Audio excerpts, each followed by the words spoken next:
Hi, everyone. Dr. Alex Earl here for the Clinical Leadership Podcast. I'm excited to introduce our guest for today. We have Dr. Justin Rabinowitz joining us. Before we just wrapped up the recording and just wanted to give a short plug for this episode, in addition to making a couple of announcements before we go on. But I thought you guys should know a little bit more about Dr. Justin Rabinowitz. He's a chiropractor practicing in New Jersey. He shares a lot of really, really helpful leadership and business insights on this episode. And I know you'll get a lot of value from what he has to say. I know I did. You'll learn about how he started his own business after being an associate in another office.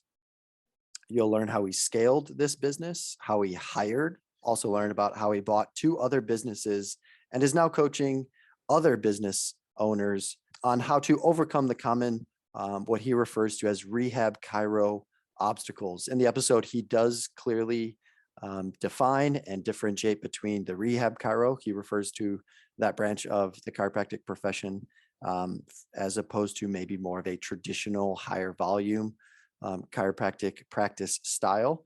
And so a couple of things to know about Justin. He's an author, he's an entrepreneur, he's a leader and a business coach, as I mentioned.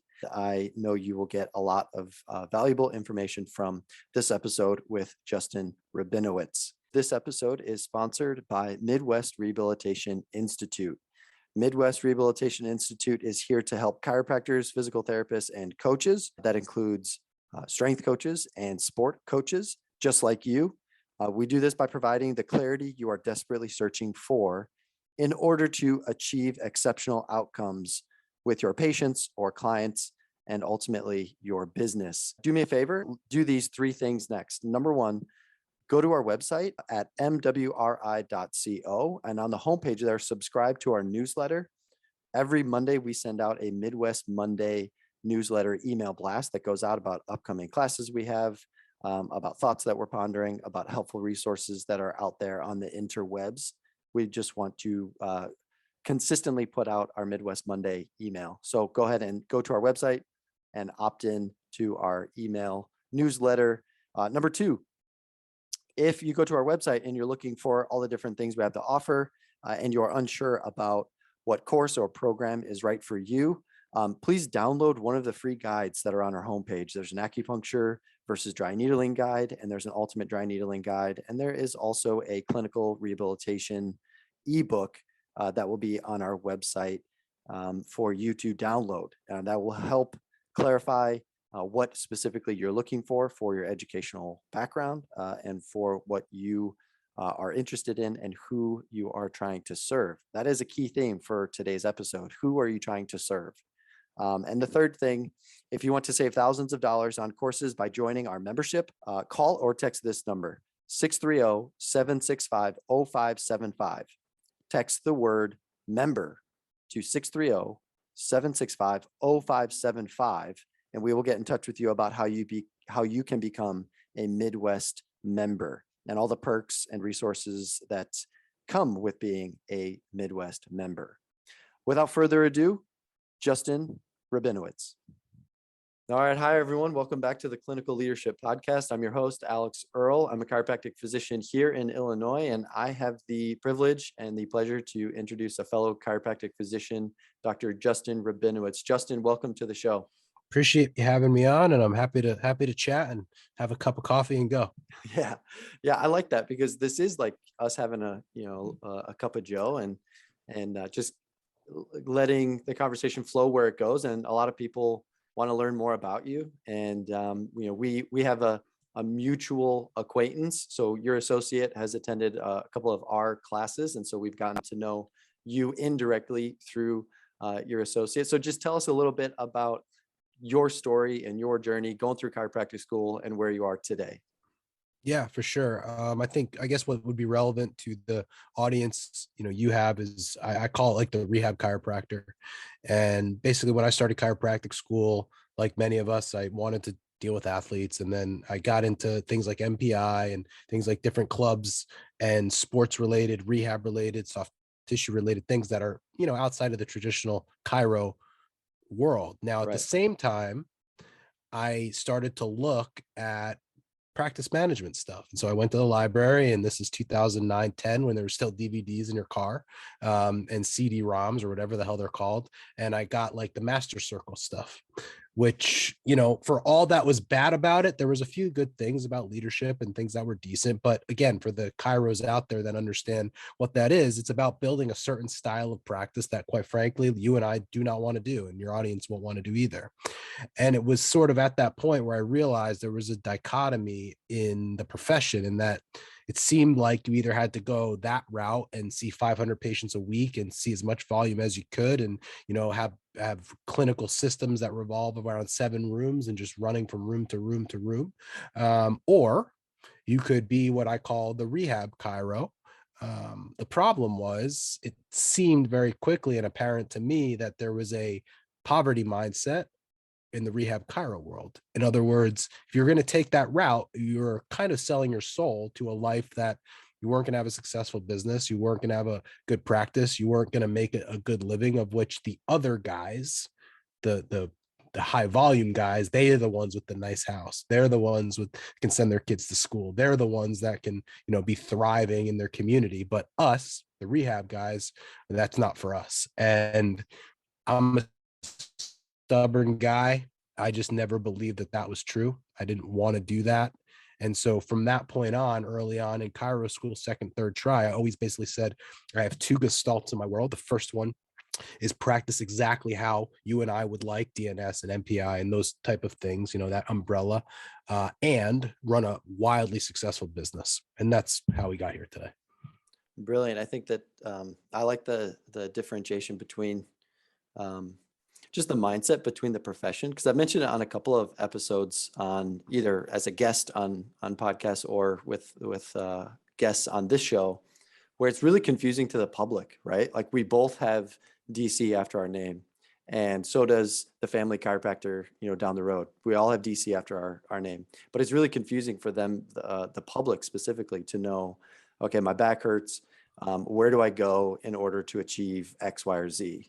And if they just type in chiropractor near me, you're really throwing a dart that you could get a high volume practitioner, or you could get, a Justin Rabinowitz that is going to do all of the rehab oriented things.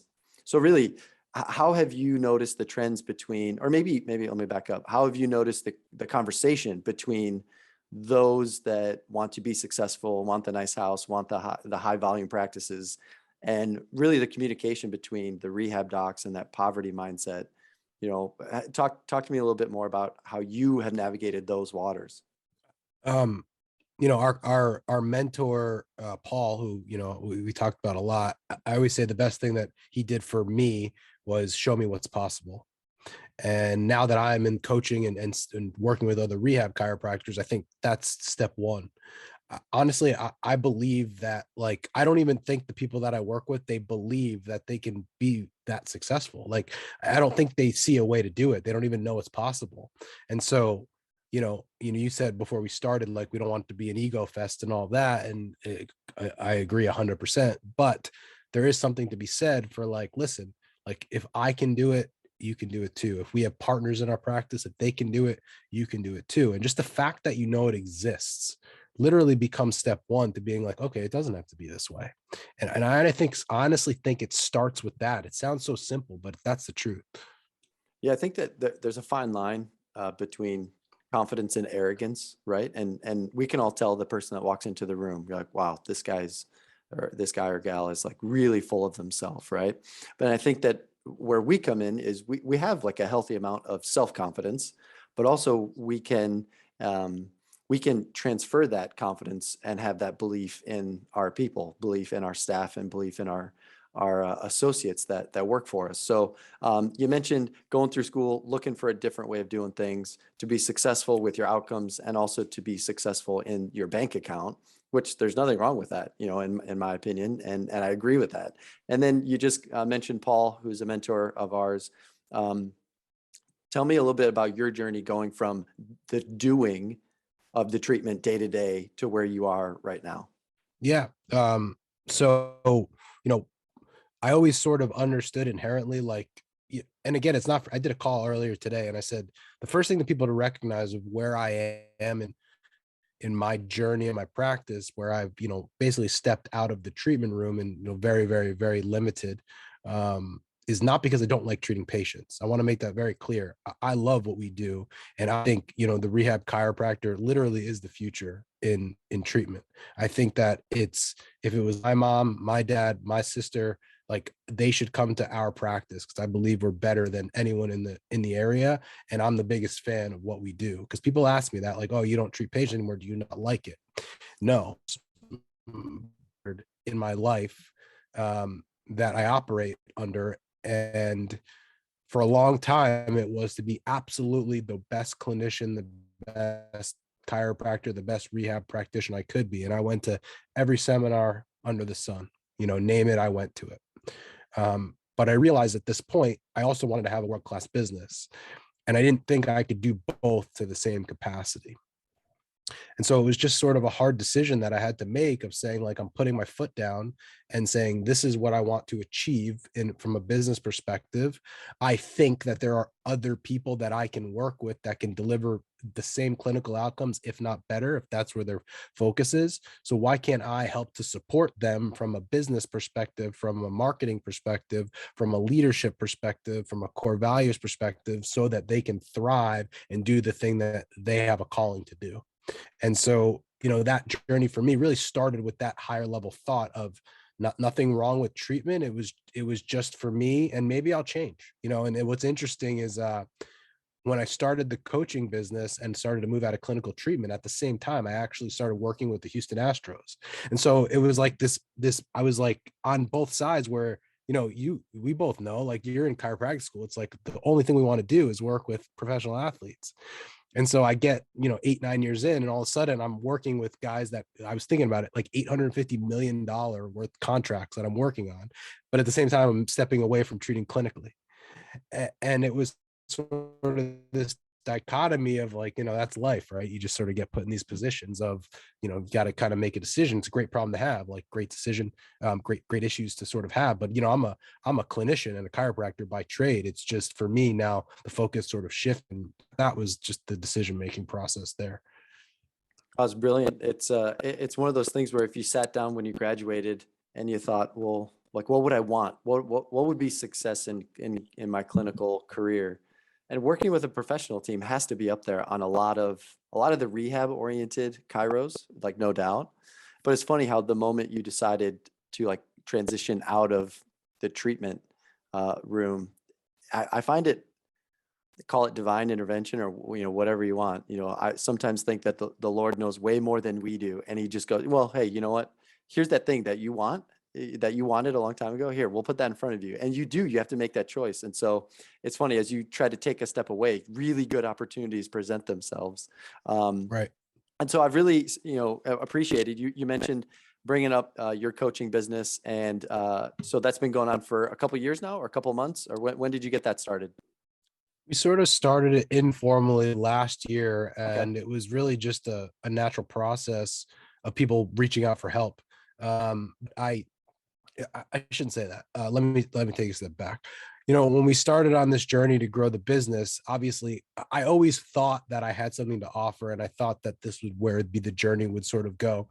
But at the same time, like, I didn't feel like I was in a position 3, 4, 5 years ago to teach it, because I had a successful small practice, but there was no scale to it. Like, I was the one operating it. Really, what I was doing, I didn't know if I was a secret sauce, if there was a system behind it, if it was just me and whatever.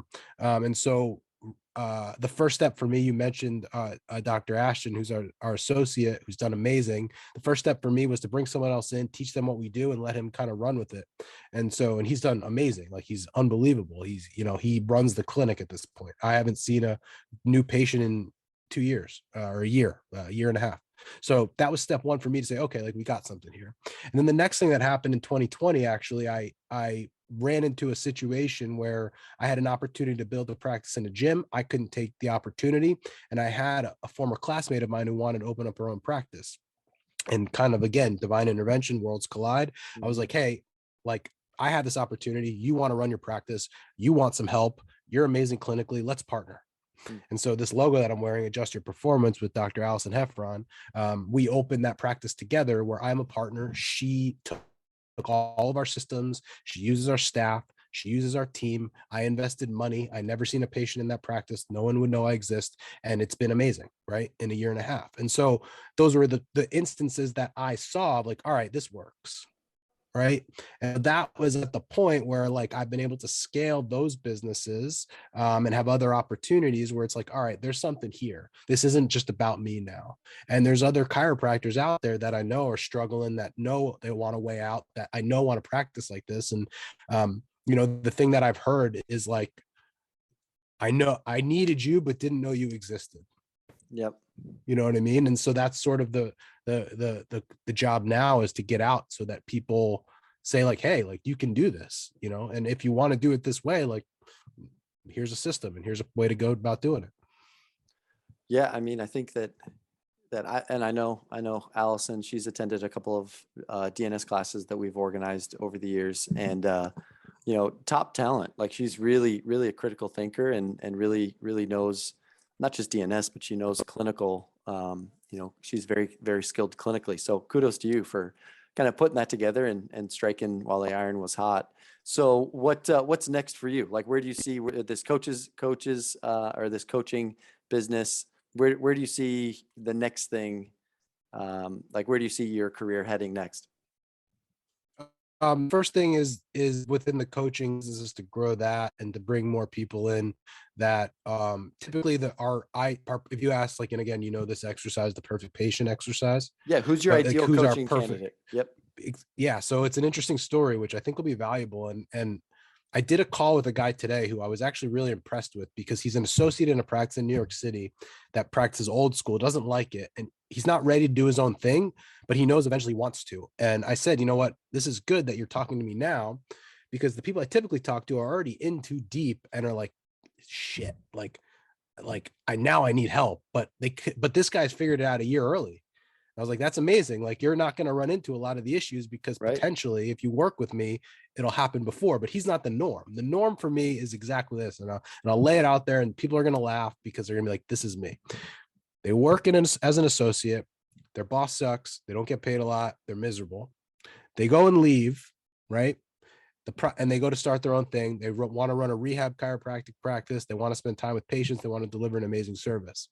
The problem is they get in the practice, and after about 12 to 18 months, they realize that they left one boss just to inherit a worse boss themselves.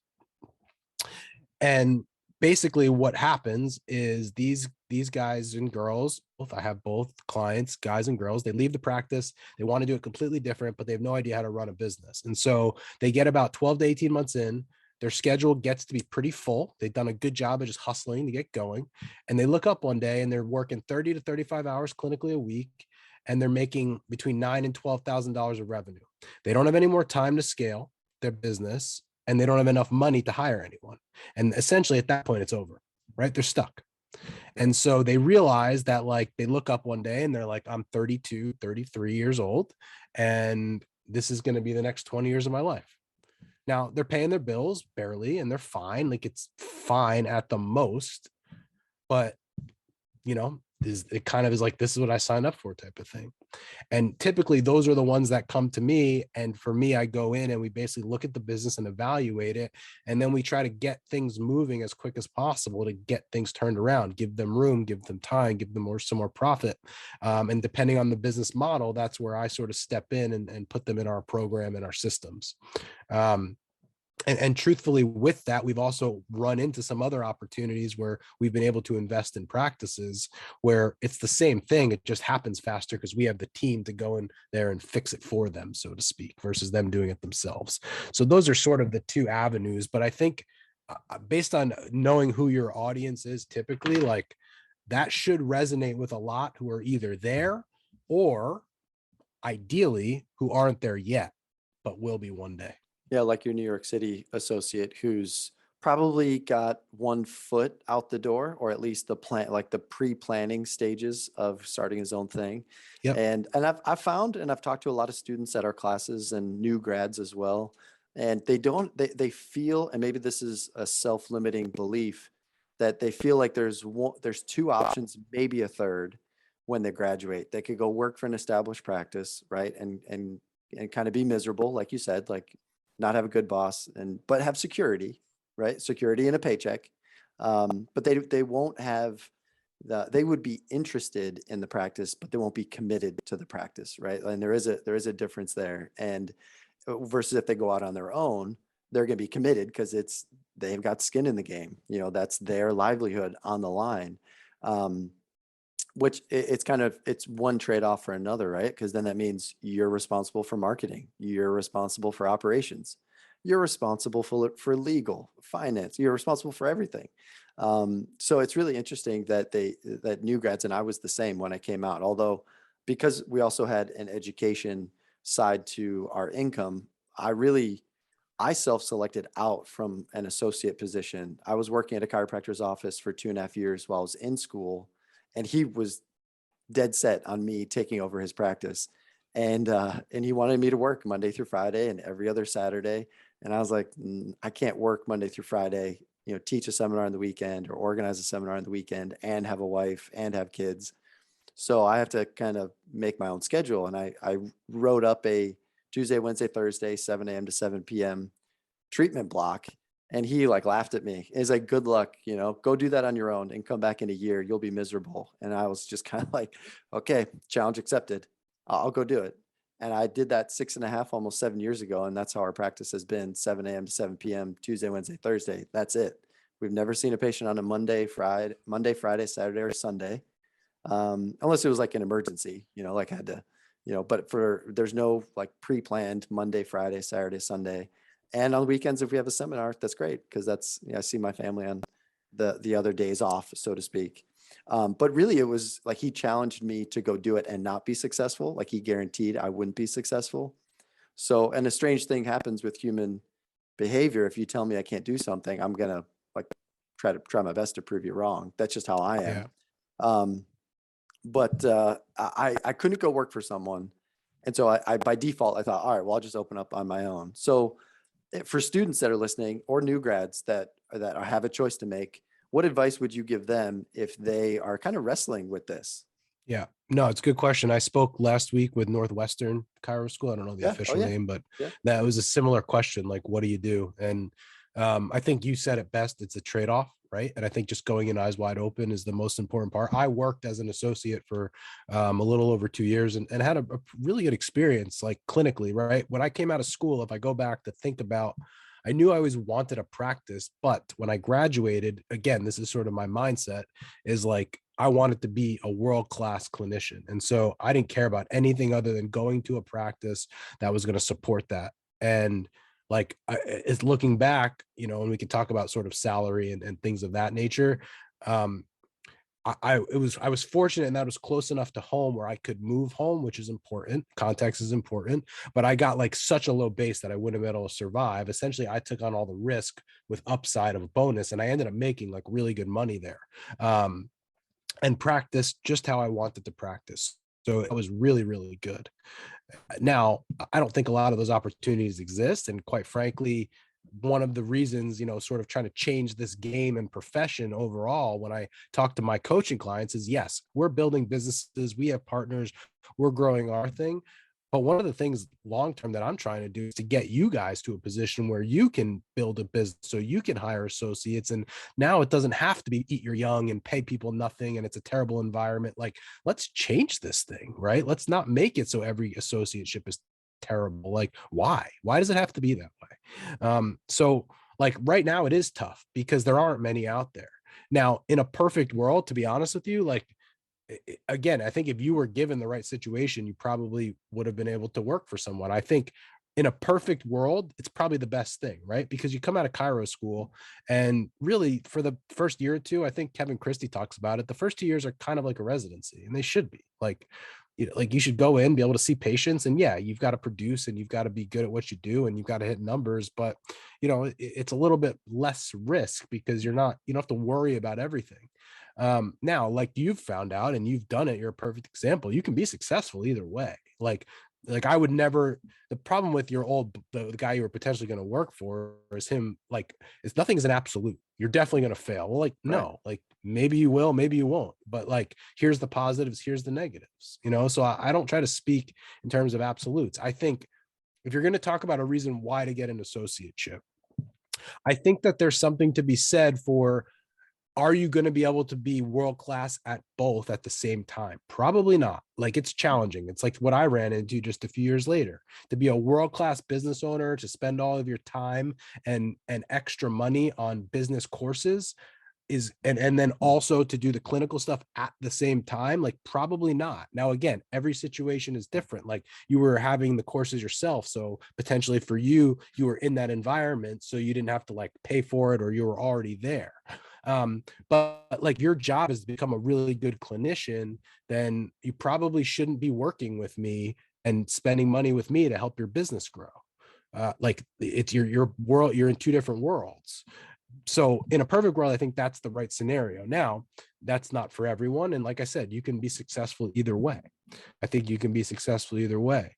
The thing that I would encourage any student to do, it's kind of like the Carol Dweck book, Mindset. Have you read that? I've read bits and pieces of it. Yeah, not front to back, but yeah, go on. It's a good book, and it's one I encourage everyone to check out. And the reason why I bring that up is because, like, listen, we know what's out there, unfortunately. So the likelihood that you run into a great associateship is probably not going to happen. So what I would say is, if you go into those situations, like, figure out what you can learn from it. Like, you've got to see the positives in it. Like, maybe it is a stable salary so that you can go and grow yourself on your own. Maybe it is, maybe it is a high volume practice. And what do they do really well? They have amazing systems to make that thing run efficiently that you can look at and say, all right, I'm not going to do it this way, but like, there's something to learn from the system. And it's something I want to touch on in a sec. Maybe the atmosphere of the office. I remember the chiro I used to see as a kid. Like, the reason I became a chiro, the guy was a life grad, had 120 patients on a Saturday. So I obviously don't practice like that. But like, I remember going in on a Thursday, Friday, Saturday, and he was like, it was a doctor's office, but it didn't feel like a doctor's office. And I'll never forget that, right? It didn't smell like it. No one dressed like it. Everyone was happy. People were, and there's something to be said for that. Right. There's something to be said for that. Now, I don't practice like he does, but there's certain things that I can take from it. And I encourage every student to sort of think about that. One of the lessons I teach to my mastermind members is I call it like the lesson of For the Sins of My Father. There's a book out there that was called For the Sins of My Father. And it was basically about this guy whose dad was in the mob. And he basically talks about how the rest of his life, he was trying to make up for all the sins that his father committed, that of like killing people and doing all this crazy stuff. And I feel like professionally as chiros, we sort of live in that world sometimes. Like because the guys before us talked about keeping people on long-term treatment plans, and they were just adjusting them and talking about subluxations and doing all this crazy stuff, we now don't see value past getting someone out of pain. It's like, this is like, we've sort of lost all ability to think in terms of like what's actually going on here. And here's a good one. So when I interview people, one of the things that they talk about is they live in the DNS, Carl Lewitt, the whole rehab world. And they talk about how like they want to run a rehab practice and work in a rehab practice and the whole thing. And when I ask them like what they don't want, they say, I don't want one of those practices they treat people forever, like maintenance practice, yada, yada, yada. And I said, okay, so then how do you know when to release a patient from care? Well, when they get out of pain. It's like, you literally just told me you don't want to practice, you want to run a rehab model. Carl Lewitt, who treats the site of pain, is lost. Look for the pain, the dysfunctional, non-painful. We live in this rehab world where we're literally not focusing on the pain. And now you're telling me you don't want to keep people long because once they get out of pain, you want them to leave. Well, which one is it? You got to pick. It can't be both. Now, again, the problem that they have, I understand, is that they talk about the subluxation model or whatever it is, like that they're just going to adjust patients until the end of time, and that's maintenance. Well, that's not what we do. Like, we don't do that. Right. Like, we don't do that. We do DNS and we do rehab and we do SFMA and we do TPI. Those are all the things we do. So of course I'm going to try to bring someone to a maintenance package, a performance package, whatever the hell that you want to call it, because we're providing value in the way that we see fit. Like, our maintenance is not the guy down the street. Like, so I'm not going to compare myself to them, and I'm not going to pay for the sins that he committed for the last 30 years. It's silly. I love it. I think I've heard that Carol Levitt quote, I don't know, for 7.5, maybe almost 8 years now. And it wasn't until one of the last DNS classes that I attended that I actually heard the full quote, which is, he who treats a site of pain is lost. And then he kind of paused when he, famously said this. And he said, actually, your patient is lost because they're in the wrong office. And Yeah. That is so true that I read on the forums. I just casually browse through some of the Facebook threads and just things, and some of them, some of the arguments. I say arguments. They're really debates. They're like academic, clinical debates that people have on this very topic, where you can see the arguments that they're trying to make, but then they also start to crumble just in the counter arguments. And to your point, you can have a maintenance package. Like we offer, like if a patient walked into this room and said, I'm out of pain, what else do you got for me? And they use the word maintenance. Well, like I feel compelled to use the word maintenance, even if somebody else comes in and they want personal training, or they want small group training, or they want soccer specific training. I'm just going to say the thing that they want rather than the thing that I want to call it. Like I think Paul Goff, talks a lot about, sell the thing that they want, not the Right. thing that you think they need. Yeah. It's You wild, can man. still deliver the thing that you think they need, but call it what they want. It's Yeah. crazy. I mean, I said that the other day. One of the Facebook posts that I made, which is like basically my blog, talked about converting a patient, right? I don't know if you saw the thread, and one of the guys You took exception to the word convert. right. And basically my thing is, again, it's like, call it whatever you want. Like, I don't care. Like, I'm not doing whatever you think that is the negative connotation of that. So like, I appreciate where you're coming from and I like the discussion, but I don't have 1 ounce of like feeling bad about using the word, because my intent is pure. Like, Right. I'm not playing that game. And so like, I don't care what words you use to do it. Call it purple, call it red, call it book. We're going to book today. Okay. Then change the name. I don't care. Right. It's irrelevant to me. But and I've seen practices, man, like I've seen practices where people have purchased practices that they bought a practice that was a traditional practice. And one of the ways they made money was by doing doing maintenance, and they didn't like it. And so they sort of just stopped, and the practice doesn't make money anymore because they just stopped doing the thing that sort of got them there. Now, again, it's a little bit of a different scenario in that, like, I understand, but like, you can't, we can't be so like, there's got to be, the longer I do this, the more I realize like it's not as like black and white as I used to think. It just isn't, again, just share another story. We spend 1 hour with our patients. We do all the things we just talked about. This year I bought an office building from a chiropractor, and subsequently we bought his practice. Now the guy was in business for 40 years. And as he would say, he's like, listen, he does drop table and he adjusts and he does, I don't even know. I honestly have never treated his patients, so I don't know. Our team does it. But it's a normal practice. And when he wanted to sell us the practice, what I told our team was, listen, like, these people have been coming for 30 years. This is what they expect. Like, if we think we can help them with our style of practice, we'll talk to them about it and ask them if they want to do it. That's great. And if they don't, and if it's not too big of a deal on our end, like, why not just give them what they want? Right. Like, Right. it literally, and I can tell you what we've done. It's like, we block out a half a day for each doc, once a week. And again, if you think about it, these people, they come in and every other week they get adjusted. If they think that that's keeping them healthy and that it's better than the alternative, which is to not do anything for it.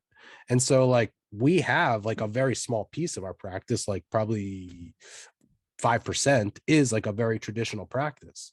I never would have done that 7 or 8 years ago. No, we're not doing that. Everyone's got to do. It's like chill out, man. Like, you don't know what you're doing. Like, we're all figuring it out.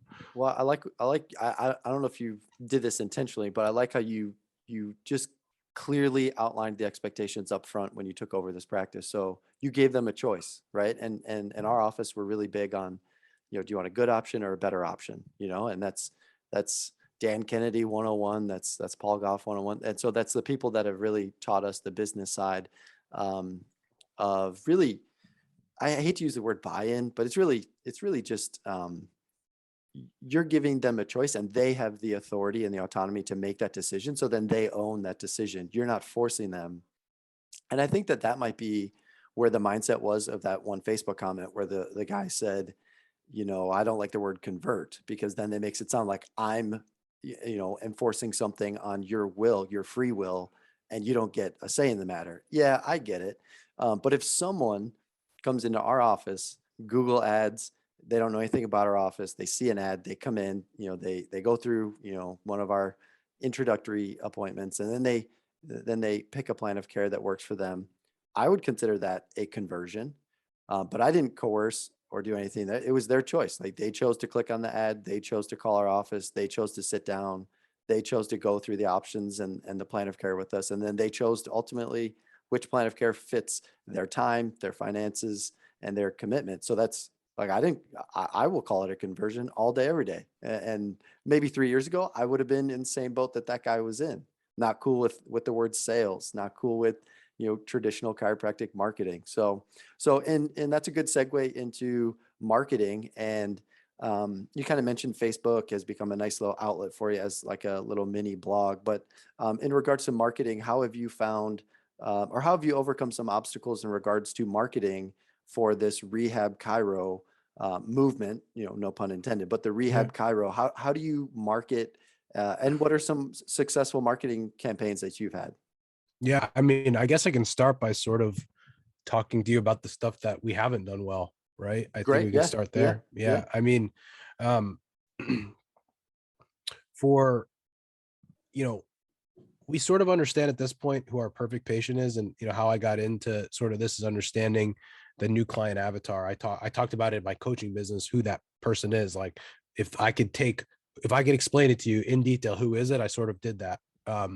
You should do the same thing in your practice, right? I think that one of the issues that's sort of like don't get me wrong, we've done really, really well. I think we could have been even bigger faster if we were significantly more niched down. There's a guy that I'm very, very close with. His name is Kevin. He's a PT practice in California, and he runs a gait lab. And so the only thing that they do is they treat runners. Like if you're a runner, you have to go see them. Like that's it. Like there's no other place. And I think it's a marketing conversation, but it's also a sales conversation. In other words, like he's selling in a vacuum, right? Because you can go to PT, but you're not going to see him. You can go to a chiro, but you're not going to see him. Right. And so for us, we see the active adult and we see a lot of CrossFitters. We go to a lot of gyms and do seminars. We see golfers and we sort of understand who the perfect patient is, but it's not like him. We treat runners. If you're a runner and you have any interest in working in a capacity to work, like we are the place for you. That's it. There's no other option. Right.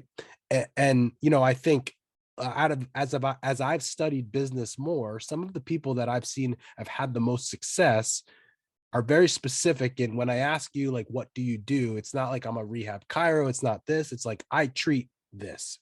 I treat runners. I treat postpartum women. I treat pregnancy. I treat this. We have she just moved in. She's awesome. A PT next to our practice. Her name's Giselle, Dr. Gigi, Milk Matters PT, if someone wants to follow her on Instagram. All she does, she treats babies with lip and tongue ties. That's it. Wow. She grew a following of 60,000 Instagram followers in a year. And when I asked her, like, what's your strategy? She's like, I don't know. I just talked about something that there was nothing about. She's got people from New Jersey, from Connecticut, New York, Long Island, because that's it. That's all she does. Right. And Interesting. so so like if I was to go back into Strive, my first practice, like full time, and you said, how are you going to grow this thing? It would go in and like pick a thing and just go all in on a thing, right? Go all in on golf, go all in on running, go all in on postpartum, go all in on pregnancy. Like it's got to be a niche where it's big enough where there's an audience, but at the same time, not too big where you're talking to too many people. And, again, going back, I think that sort of dictates everything that you do. So you have a lot of clinicians listening to this who value their clinical skill. I got off a call today with the guy in New York City, and he's like, what, I want to run a similar practice to you. What courses should I take? And my answer was like, let's not send you to, I could send you to 37 courses tomorrow. I could send you to all of Alex's courses. But before we do that, decide on who you really want to work with. Like, who do you really want to work with? And then once we figure that out, then we can decide on what sort of courses, what sort of clinical background, where do you need to spend your time so that you can speak directly to that audience. It's awesome. Right. I would say I've done that to a capacity when I was in school. Like I think I literally read every one of Eric Cressy's blogs, and he's a strength and conditioning coach for those that don't know. Really brilliant guy, knows more about anatomy and physiology than most clinicians. And when I got into practice, I was in a lot of gyms, and it was like, all right, this is a good match. Like I understand I've always worked out, but I understand like the nuances of training, and I understand rehab. So I was able to speak to that audience very, very well. So just to sort of recap, I think it starts with that. It's like, who do you really want to work with? Now, if you're in Tennessee and you only want to work with hockey goalies, like that might be a struggle. Like can't maybe do that. That's a little bit too much, but I would just be really clear on who it is, who that person is. Who's like, if that person walked down the street and you said, this is who I work with, this is for me. Right. And so again, use what I'm saying as an example. When I say our perfect client is someone that's been in practice 1.5 to 2 years, that runs a rehab style practice, that's seeing a lot of patients, not making a lot of money, and feels like they've gotten stuck. Like that's someone out there that's listening, like, that's me. Right. Do the same thing in your clinical practice. That's right.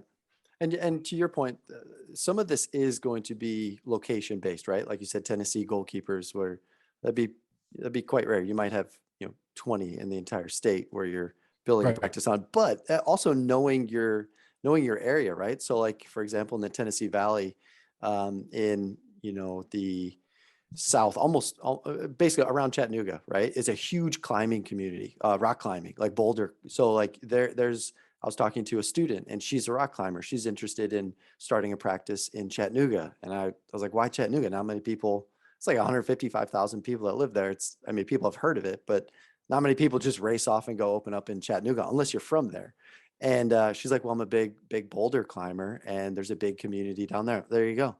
That's a great start, Yeah. But she's got a little bit of that same, she's in trimester 8. So she's got like one more year left before she hits the ground running. And she's interested in interning here at our office to learn exactly these things that we're discussing right now, for free. Like she could just listen to this, Sure. and take a lot of value away. So where can people learn more about you? How can they follow you? Any resources that you have? Like how can people get in touch with you? Yeah. So I have a free guide. It's called like the rehab chiropractic checklist, rehab chiropractors checklist, which it's like a 25-page guide of exactly what we do here. So if someone wants to just shoot me an email, drjustin@strivetomove.com, I can forward that over to you totally free. Also, on social, as I said, on just under my name, Justin Rabinowitz, Rabin, you can put in the show notes, OWITZ. Instagram and Facebook, I post like a lot of my content, and then I also have a professional business page. It's called the Rehab School for Chiropractors. Justin Rabinowitz's Rehab School for Chiros. Any and all ways, sort of get in our community. Like I said, we have some free resources, and if anybody has any questions, feel free to email me, message me on Facebook. I'm generally pretty good at getting back to people. And if anyone wants any more help after that, we offer like a test drive into our weekly mastermind community, just to kind of get a feel for what it is, just on me. Like I said, last week I spoke at Northwestern, and I offered some of their students, just get a feel for it. I think at the end of the day, when you started this, you don't know like what your mission is, so to speak, but as I started to see it more, like I know how gratifying it is to me to have a team now. Like we've had Dr. Ashton had a baby on Monday. We have another team member who runs our marketing department. They bought a house last year, and like they did that because of our business, right? They're a big part of it, and they've worked their ass off to get there.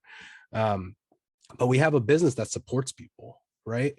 And like that's like gives me goosebumps thinking about it, from where we started, which was a table in a gym with no air conditioning, and now we're literally, like, my partner Allison just bought a home, and we have people that are literally creating lives around this thing that we've created. And I think for me, like, the higher calling starts to think about, like, all right, what's the impact we're going to have? And I talked to a mentor last week, and he's like, it sounds like you're trying to sort of change profession the way it's done. Now, not for everyone, but like there's people doing rehab, right? So that's not going to change the profession. But like, what's the higher level thing here? It's like, okay, we can do the rehab, but then can we make it into a scalable business? Can we bring on associates? Can we have a business that stands for something, that has core values, that has a mission, that's mission driven, that provides opportunity for clinicians, for other staff members, that is a truly a place that people can come and like grow themselves as people? And my job now becomes, how can I transfer that to other people, other clinicians, so that they can build that themselves too? And so, if we had 150 of people like us that are now looking for associates and have practices, like we're making a dent in this thing. And that's sort of the thing with all of it. And I always tell my team, I think that's why I'm pretty open with them. Listen, we're all trying to make money doing it. I'm not going to sit here and say that I'm not. Like, it's a business. Like, this isn't Mother Teresa's practice or whatever. Like, it's a business. We all want to make money and be successful, which there's no problem with that. But really, realistically, like, that gets old. Like, what are we really trying to do? And that's sort of the higher level mission that I'm really thinking about, and I've been kind of stewing on over the last couple of weeks and months. Right. I think, I got a couple of things to unpack from what you just said right there. But in regards to success, right? Like it's not just the money in your bank account, right? And I hope it specifically in regards to Midwest, right? The education entity that we have, yes, we do online classes, in-person classes. We're trying to start a little coaching consulting firm, and we're trying to get an academy where it's kind of like Netflix of online classes, where you could take Justin's sales 101 class, or Justin's leadership class 101. I'm totally just putting you on the spot, but that's kind of where we envision this pyramid, this ascension ladder, so to speak, where just people want to do business with us and move up. Okay, great, we'll provide service for that, right? And but then at the very top, we have a 10-year goal to create like an actual foundation, and it's like a chiropractic foundation where we can give back to chiropractic schools, we can give back to chiropractic communities. And because by that point, we hope that we have money in the bank account to just give it all away. And that's the higher calling for us. Yes, we want to make a lot of money, but we also want to bless those that are going to come after us, right? And that's why I know you wrote a book, and that's why I'm in the process of writing a book, because a book will stand the test of time, and it will also, it's your legacy, right? And so it will be around for a whole lot longer. Hopefully, it'll be around for a whole lot longer than you. So go on. It's funny you talk about like the money thing, because we have a lot of those conversations in our mastermind, because I want to sort of make sure we have a healthy relationship with it.